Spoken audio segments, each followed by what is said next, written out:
Hello. तो मैं आपको बताता हूँ कि condition formatting from another type कैसे लगाते हैं। मतलब यहाँ पर की है, नेम है, यहाँ क्वांटिटी है, एमआरपी है, सेल्स है। बेसिकली ये डमी डेटा है, तो इस पर फोकस करते हैं की पे। मैं कहना क्या चाह रहा हूँ कि अगर यहाँ पे जैसे मैंने 111 लिखा तो ये हाईलाइट हो जाए।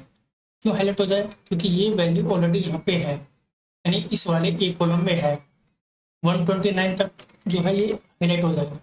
लेकिन अगर इस रेंज से बाहर है, नहीं, जो कि यहाँ पे नहीं है, वो क्यों डालते हैं? मतलब 145 डालें, ये हाईलाइट नहीं होगा। तो हमें देखना है कि ठीक डाला वैल्यू तो यहाँ पे कंडीशन वर्ड लग जाए कि अच्छा हाँ ये वैल्यू यहाँ पे है। और मान लो क्योंकि अगर हमने इस हाइड कर दी तो उससे हमें पता लग जाएगा, मतलब शीट को देखने की जरूरत नहीं है कौन कौन सी वैल्यू वहाँ पे है। तो उसके लिए क्या करते हैं, बेसिकली मैं बताता हूँ कंडीशन फॉर्मेटिंग कैसे लगाएंगे अनदर टैब से। तो दो तरीके, सिंपल तरीका तो ये है कि यहाँ पे हम सबसे पहले काउंट इफ लगा लेते हैं। काउंट इफ में ये रेंज सेलेक्ट कर लेते हैं, कॉमा, यहाँ पे ये सिलेक्ट कर लेते हैं।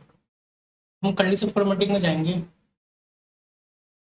यहाँ पे हमने कर दिया ए टू में गए, यहाँ पे हमने नॉर्मली सेलेक्ट कर लिया बी टू में नंबर है। हम खाली से बी टू लिख देंगे, नंबर को वो ट्रू मानता है जब हमने किया डन। देखा है आपने, ये हाईलाइट हो गया। जैसे ही हमने 120 किया,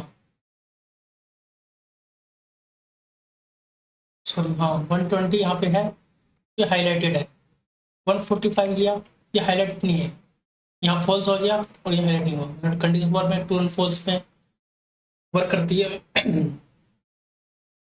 तो यहाँ पे ये हाईलाइट नहीं हुआ 1, लेकिन उसके लिए क्या हमने ये हेल्पर बनाना पड़ा। हमें ये हेल्पर नहीं चाहिए क्योंकि ये एक्स्ट्रा रखने हैं, क्योंकि समझ नहीं आएगा वन है कर क्या रहा है।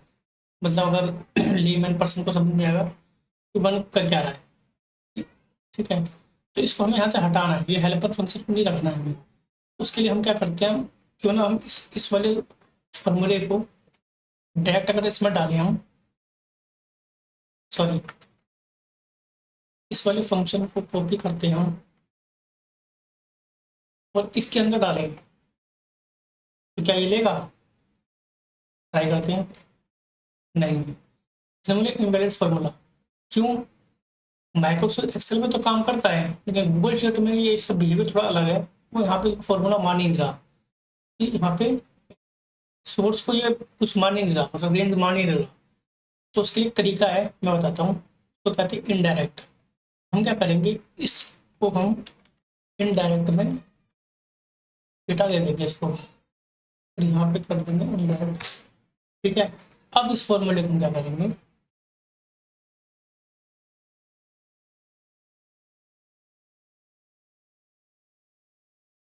यहाँ पे हम रेंज फिक्स कर देते हैं।